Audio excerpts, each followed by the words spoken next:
An roa socket gur chrid Éire I gonne stát Aontaithe Mheiriceá, díreach an seo I Meicsiceo. In 1886 le linn chagaidh Meicsiceo Mheiriceá, rinne grúpa inimirceach Éireannach de chud arm Mheiriceá cinniú dramatúil. Agus éidir seaú gonne drochaide frichatlicach Craig siad an tarab agus dahrí sé tír.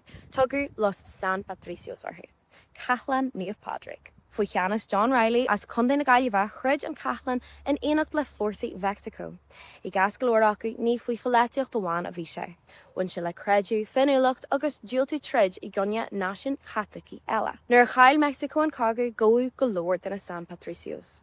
Cuirí Mark Dote ar chuid acu, cuirí sa phríosún chuid eile, agus cuirí roinnt mhór chun buais ar cheann na crachtaí peibli is mó I star bhallata stát Aontaithe Mheiriceá. Ac an seo I Meicsiceo cehnítear orthu mar léachra. Gach bliain ar an darla jeag de bhí man an óir tugann Meicsiceo ómós dóibh. Tá stráidena aimnithe ina nia, cehnichain fiú pibrí illan ag na searmanéis. Mar sin an chéad ar eile a smuoinú ar scíal dóin den na hÉireann cehní ar seo.